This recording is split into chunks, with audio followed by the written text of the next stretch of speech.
మీ ఇంటిని మరింత అందంగా మార్చాలనుకుంటున్నారా? మోడర్న్ లుక్స్ తో పాటు లివింగ్ కి perfect solution shine tech, UPVC windows and doors, Bondada groups. చిట్టిముత్యాల కార్యక్రమానికి అందరికీ స్వాగతం అండి.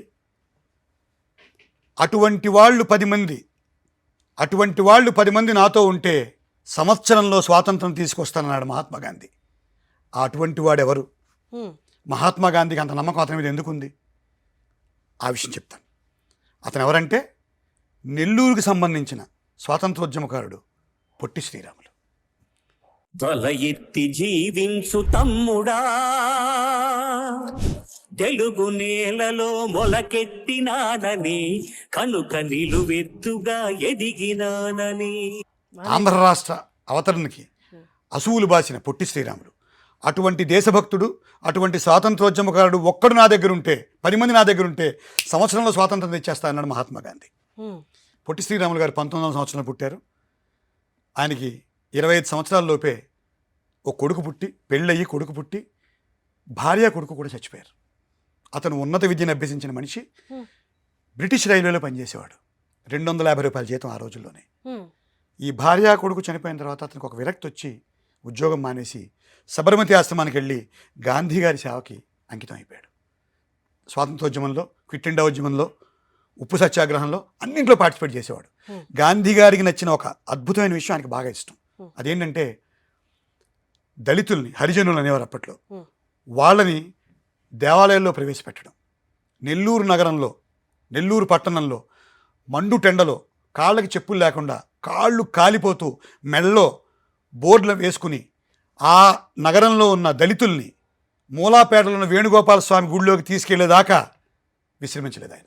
అంతలాగా దళితోద్యమంలో పార్టిసిపేట్ చేశాడు. కానీ నెల్లూరు వాళ్ళకు కూడా తెలియదు. పొట్టి శ్రీరాములు గారి పేరు చెప్తే ఆంధ్ర రాష్ట్ర అవతరణ, మనకి స్వాతంత్రం వచ్చింది, కానీ మనం మద్రాస్ ప్రెసిడెన్సీలో భాగంగా ఉండిపోయాం. 2 కోట్ల మంది తెలుగు వాళ్ళకి ఉనికి లేకుండా పోయింది. మన మద్రాసీయులు అని పిలిచేవారు. ఆ సమయంలో స్వామి సీతారాం అనే ఆయన తెలుగు రాష్ట్రం కావాలి, ఆంధ్ర రాష్ట్రం కావాలని ఒక నిరాహార దీక్ష ప్రారంభించాడు. ఆ నిరాహార దీక్షని అప్పటి మద్రాస్ ప్రెసిడెంట్, ముఖ్యమంత్రి అయిన రాజాజీ నిర్దాక్షిణ్యంగా తొక్కేసి జవహర్లాల్ నెహ్రూకి చెప్పాడు, ఆంధ్రులు ఆరంభ సూరులు, వీళ్ళ వల్ల ఏమీ కాదని. జవహర్లాల్ నెహ్రూ గారు కూడా పెద్ద బుర్ర పెట్టలేదు ఈ విషయం మీద.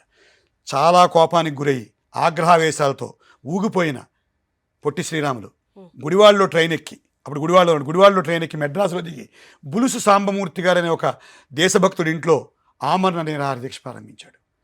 రాజాజీ కొరడా జులిపించాడు. ఒక్క కాంగ్రెస్ వాడు అతని ఇంటికేసి వెళ్తే చర్మం ఒలిచేస్తానని భయపెట్టాడు.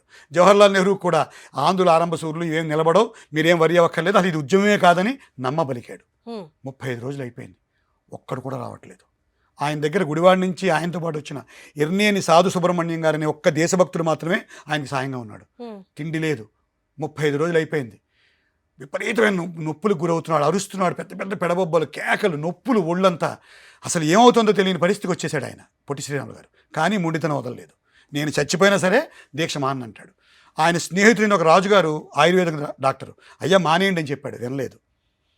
ఈ లోపల ఒక్కడంటే ఒక తెలుగువాడు కానీ, ఒక్క కాంగ్రెస్ వాడు కానీ ఆయన ఇంటికేసి కూడా వచ్చే సాహసం చేయలేదు. అంతలా భయపెట్టాడు రాజాజీ. అప్పుడు 35 రోజులు అయిన తర్వాత శరీరంలో మార్పులు ప్రారంభమయ్యాయి. పేగులు పుళ్ళు పడిపోయి, చెవుల్లోంచి, కళ్ళల్లోంచి, నోట్లోంచి పురుగులు రావడం మొదలైంది పొట్టి శ్రీరాములు. ఈ చావు ఎవరికి తెలియదు. అసూలు బాసాడు అంటారు. జీర్ణ వ్యవస్థ పాడైపోయి మలం నోట్లోంచి రావడం మొదలైంది. కానీ భారత్ మాతాకి జై, భారత్ మాతాకి జై అంత నీరసంలో కూడా అదే మాట, ఆంధ్రుల ఆరంభ సూర్యులు కాదు అనుకుంటూ 56 రోజుల నిరాహార దీక్ష తర్వాత దారుణమైన పరిస్థితుల్లో కుళ్ళిపోయిన దేహంతో అసూలు బాశాడు, అమరవీరుడయ్యాడు పొట్టి శ్రీరాములు.